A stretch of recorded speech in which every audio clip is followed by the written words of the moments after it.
Olá, meu nome é Lucas Minguini Gonçalves, eu sou aluno da Engenharia de Materiais da UFPEL. Essa é a disciplina de Biomateriais e eu vou falar um pouco sobre os enxertos ósseos. Bom, os tópicos que eu vou abordar nessa apresentação são a introdução, a linha do tempo, a funcionalidade da prótese, materiais e conclusão. Bom, como introdução aqui, eu peguei essas frases assim, de artigos, né, e juntei elas e falei o seguinte: o tecido ósseo é o principal constituinte do esqueleto. Serve de suporte para partes moles e protege órgãos vitais, como contidos na caixa torácica e craniana. Quando lesado, possui uma capacidade única de regeneração e separação, sem a presença de cicatrizes. Mas em algumas situações, devido ao tamanho do defeito, o tecido ósseo não se regenera por completo. E é aí que entram os tecidos ósseos, os enxertos ósseos, que quando o osso não tem a capacidade mais de se regenerar sozinho, a gente coloca os enxertos ósseos para auxiliar e ajudar a reparação desses ossos. Bom, falando um pouco sobre a linha do tempo, é, se sabe que ali por volta de 3.000 a.C. ocorreram as primeiras intervenções cirúrgicas.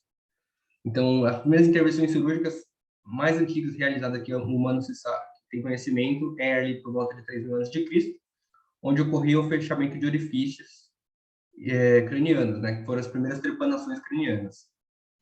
E os médicos da época, eles usavam conchas, placas de ouro e prata para realizar essas trepanações. Em 1821, de depois de Cristo, Philip Walter utilizou os enxertos ósseos autógenos para reconstrução de defeitos ósseos. E ele foi o primeiro cirurgião a aplicar essa técnica, né? E aí, em 1921, 100 anos depois, ali, por volta de 100 anos depois, foi considerada a data, né, em que os transplantes ósseos passou a serem aceitos como procedimentos cirúrgicos de rotina, né? E aí falar um pouco sobre a funcionalidade da prótese. Bom, o enxerto ósseo é um desses procedimentos que prepara a base óssea para a fixação do pino. Esse procedimento repõe o tecido ósseo como se fosse uma reconstrução ou uma restauração de possíveis defeitos que existam nessa base. Isso eu peguei da Odonto Clinic de 2021. Bom, aí do implante, né? Na concepção moderna dos implantes dentários, estes são inseridos juntos ao osso alveolar na chamada osso-integração. Bom, esse osso alveolar é um osso que fica ali na região bucomaxilar. Então, geralmente, esse tipo de cirurgia, né, enxerto ósseo, é uma cirurgia muito realizada, é a mais realizada por dentistas, assim, né? Pode ser aplicada em outras áreas da medicina, mas é muito mais aplicada ali na área da odonto. Bom, dessa forma, é importante ter o osso para a instalação do implante. Na maioria das perdas dentárias ocorre algum tipo de perda desse osso, né? Para repor essa perda, existe a cirurgia de reposição óssea ou cirurgia de enxerto ósseo. E aí, do procedimento, é uma cirurgia bem simples, né? Então, de baixa complexidade e que pode ser feita diretamente no consultório do dentista. Você não precisa ir até um hospital para realizar a cirurgia. Não, os dentistas têm capacidade para... Um cirurgião dentista tem capacidade para realizar no seu consultório. Aí o cirurgião dentista ele faz uma pequena abertura ali na região do gengiva, na, na área onde precisa preencher, né, o osso alveolar, e ele posiciona o tecido ósseo que será enxertado, o que pode ser um bloco ou pode ser colocado em pó. Ele fixa esse tecido no local e faz a sutura na gengiva. E como o osso, ele geralmente já tem capacidade muito boa de se regenerar, junto com o enxerto ali, o próprio organismo do paciente cicatriza o tecido ósseo. E dos tipos de tecido de enxerto que nós temos, são 4, que é o enxerto autógeno, que utiliza os ossos do próprio paciente, que é considerado mais viável. O enxerto halógeno, que é o tecido de outra pessoa, né, veio de outra pessoa, então geralmente o cirurgião busca ali nos bancos de ossos. O enxerto xenógeno, que geralmente é utilizado a partir de tecidos bovinos. E então a última opção é enxerto sintético, né, que são os materiais feitos em laboratórios de pesquisa e tal. E aí, desses materiais, nós temos 4 que são os mais usuais, além dos próprios ossos, né?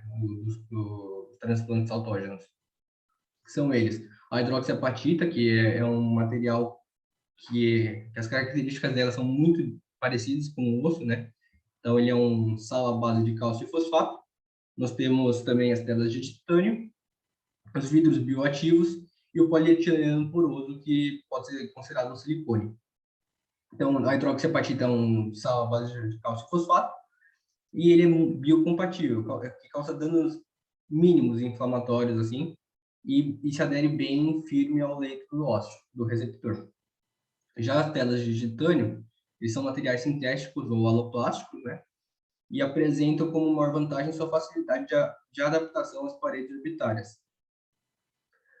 O vidro bioativo, é considerado um material compatível biologicamente e permite o crescimento e a divisão de células em cultura, em contato íntimo com as células vivas, na superfície. E também não produz reação inflamatória. E, por último, o polietileno poroso, né? Que é como se fosse um silicone ali naquela região do buco maxilofacial. Ele pode ser substituto dos enxertos ósseos e uma alternativa aos aloplásticos, né? Ele é biocompatível, é insolúvel e não é reabsorvível. E ele pode ser apresentado de várias formas e tamanhos também. Bom, como conclusão aqui da minha apresentação, apesar de os enxertos ósseos autógenos serem amplamente aceitos como padrão para tratamento de defeitos ósseos, os implantes homógenos e heterógenos e os substitutos ósseos sintéticos têm sido amplamente estudados como uma alternativa desses enxertos. Porque o que acontece? Nós não temos um material que seja considerado o ideal, o perfeito. Nossa, ele vai resolver todos os problemas. Não. Então, por isso que a gente anda buscando ainda, continua buscando, a medicina busca novos materiais, soluções para os enxertos ósseos.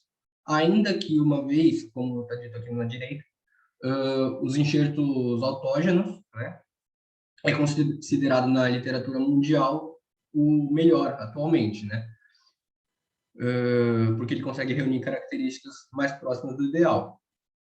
Porque, afinal de contas, ele é da própria pessoa ali, é um tecido que a própria pessoa produz, então ele é o melhor, mas ainda não é considerado o ideal. E como principal vantagem, ele tem seu potencial de integração ao sítio receptor, né, a região receptora, e como mecanismo de formação óssea de osteogênese, osteoindução e osteocondução, que são os 3 principais fatores que você precisa ter na sua recuperação óssea, né, do seu enxerto. Bom, e como literatura aqui para encerrar, eu peguei um artigo, uma revisão de literatura e um livro como base, e também peguei 2 sites aqui voltados para enxertos ósseos. E é isso, obrigado. Meu nome é Lucas Menino Gonçalves. Aqui tem meu e-mail para contato, qualquer coisa. E é isso.